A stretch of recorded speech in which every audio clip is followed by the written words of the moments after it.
지난 슈투트가르트전에서 최고의 퍼포먼스를 보여준 김민재에 대한 관심이 뜨겁습니다. 독일 대표 스포츠 매체 스포르투어는 김민재를 괴물이라고 칭하면서 괴물이 되살아났다. 일주일 전 혹독한 비판을 받았던 신입생 김민재는 이번 주 중요한 상위권 경기인 슈투트가르트와의 경기에서 최고의 경기력을 보여주며 의심하는 이들을 침묵시켰다. 며 극찬을 아끼지 않았는데요. 실제로 이날 김민재는 센터백임에도 1골 1도움을 올렸으며 오프사이드 판정만 아니었어도 실제로 골을 하나 더 추가할 수 있었을 정도로 공수 전반에서 막대한 영향력을 보였습니다. 상대 공격수들을 압살하는 스피드와 빠른 판단력, 정확한 패스에 더해 헤더골 감각까지 끌어올리기 시작한 김민재는 과거 이탈리아 세리에 A에서 보였던 골 넣는 수비수의 진가를 보여주기 시작하고 있는데요. 대부분의 축구 평가 매체들에서 해리 케인, 무시알라 등 바이에른 뮌헨 최고의 공격수들보다 더 높은 경기 최고 평점을 받았으며 팬투표를 통해 맨 오브 더 매치에 선정된 기록이 이를 증명하고 있습니다. 이러한 김민재의 활약을 보며 씁쓸해하고 있는 나라가 있는데요. 바로 중국입니다. 중국 네티즌들은 김민재가 베이징, 거안에서 튀르키예의 페네르바체에 건너가 활약할 때만 해도 김민재는 중국이 키운 센터백이라 잘하는 것이라면서 마치 자기 나라 선수인 양 자랑스러워 했었는데요. 다음 시즌 급성장한 김민재가 이탈리아 세리에의 나폴리로 이적해 팀을 우승시키는 기염을 토할 즈음부터 중국이 키웠다는 소리가 쏙 들어가기 시작했습니다. 현재 독일 최고의 명문 구단인 바이에른 뮌헨에서도 해리 케인과 같은 급으로 엄청난 존재감을 꾸준하게 보여주고 있는 김민재의 현재 중국 네티즌들은 어떤 반응들을 보이고 있을까요? 이를 확인하고자 대표적인 중국 SNS인 웨이보와 비리비리의 반응들을 번역해 보았으니 즐겨주세요. 경기장 안에 있는 선수들 누구보다도 김민재가 빠르다. 골 하나 취소된 것만 아니었어도 이골 1도움이었어.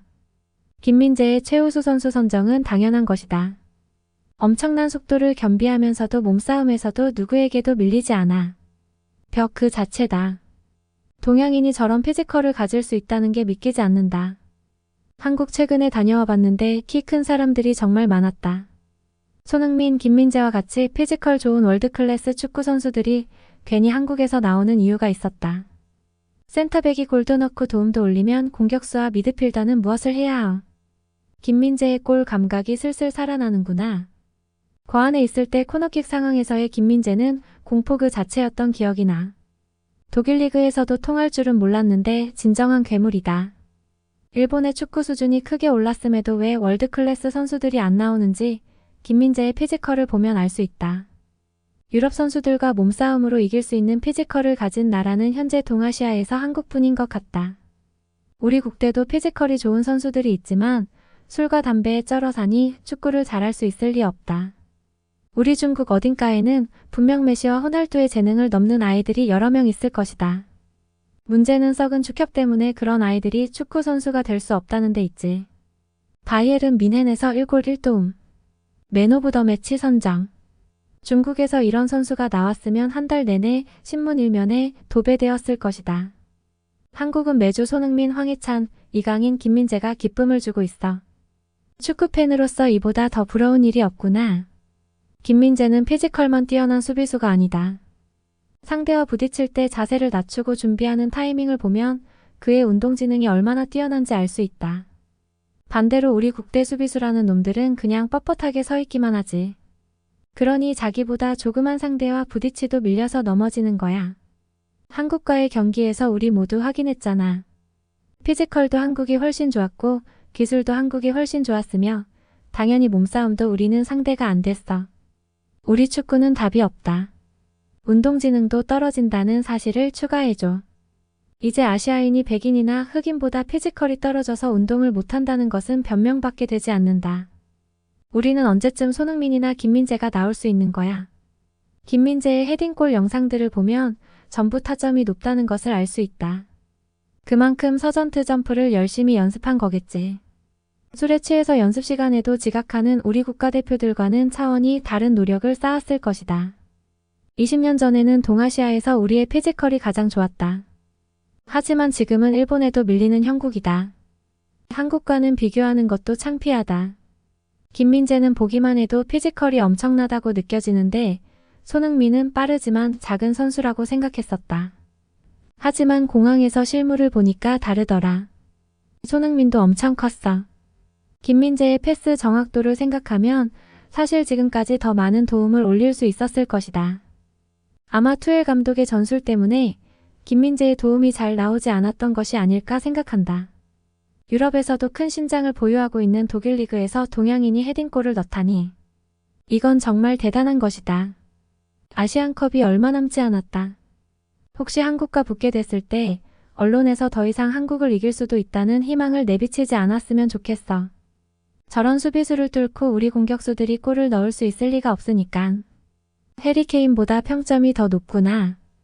동양인 수비수가 세계 최고의 스트라이커보다 평점이 더 높다니.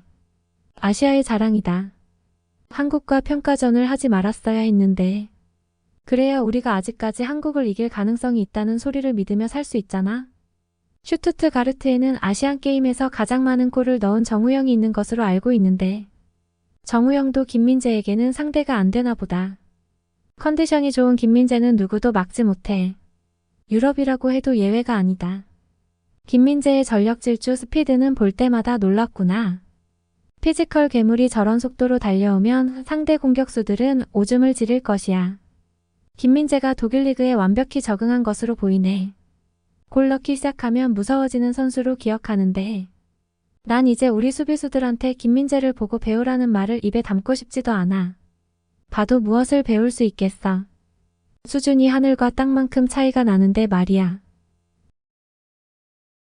이처럼 중국 축구 팬들은 김민재의 퍼포먼스에 대해 놀라워하면서 동시에 자국의 낮은 축구 수준에 대해 한탄하며 자조 섞인 반응을 보이고 있음을 확인할 수 있었습니다.